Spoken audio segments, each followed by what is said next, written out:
Ha? Wala may ikaw tay wa kay cellphone? Wala, cellphone ni. Puyo lang. Nay, ingani nay. Oo.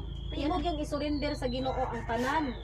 Oh, basin kuan sa may kuan jud nimo nay nga itugyan jud nimo sa Ginoo ang tanan ngano. Kaning kaayuhan sa tawo, dili mga alagad sa Ginoo ang muayo.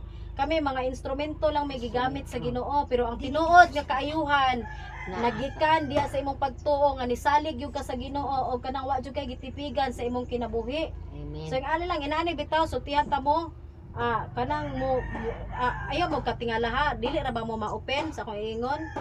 Abi ninyo ang kanang gahimo sa habak tawo. So ang pangutana kinsay gahimo sa tawo nga nagmugnag habak? Kinsay gahimo niya? Ginoo. Ang Ginoo.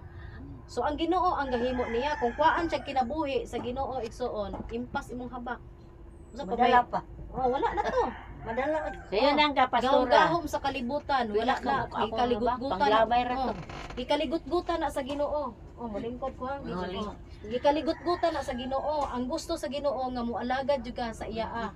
Ang Ginoo mo'y nagmugna sa langit ug sa yuta ug wala nagisama kaniya. So tiyan ta mo nay, sa wala pa ko nakabig sa una nay, gi-send out ko og kanang makadungog ra man ka angkol no. Gipadala kog bayangan call sa una, batan-on pa kay ko.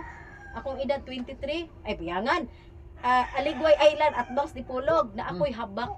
Na ako'y dili do siya habak ba ng lana. Oh, maura na kay butang hikot no, anak no.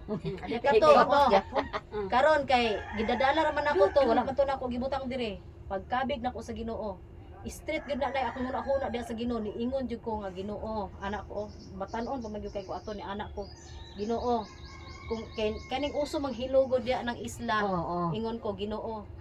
Kung imong tugutan nga mamatay ko sa hilo mo to. Mamatay ko sa hilo. Naara na nimo. Basta ako Ginoo, musalig ko nimo akong ilabay ni ang akong Habak. gidala. Labay na ko nay. Paglabay na ko nay. Sulod na dayon ko dito sa misyon. Abi ninyo igsuon.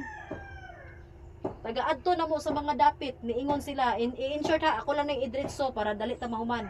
Taga-adto na mo sa mga dapit na nay kay mag-Bible study o magsangyaw. Moingon sila asa mo gapuyo.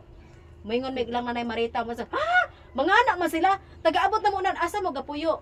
Dito ilang nanay Marita mo sa nakulbaan naman na. O tinuod nay. Asa mo mamuyo? Asa mo nagsaka karon? Ilang nanay Marita. Mga anak man sila. Sus kay nadugay. Katuday si Nanay Marita. Giila nila dito nga banggiitan nga hiluanon. O banggiitan nga hiluanon, banggiitan nga mamamarang, tanan iya ang gikuan. Pero wala naman siguro na sila karon no. Murag dugay naman gusto kayo nga tigulang naman gito. Abi nimo nanay sa tinuod lang nanay. Niuli gyud ko nay nga wala koy tatsa. Niuli ko nga walay nahitabo tungod sa akong pagsalig sa Ginoo. Sa imong kinabuhi bisag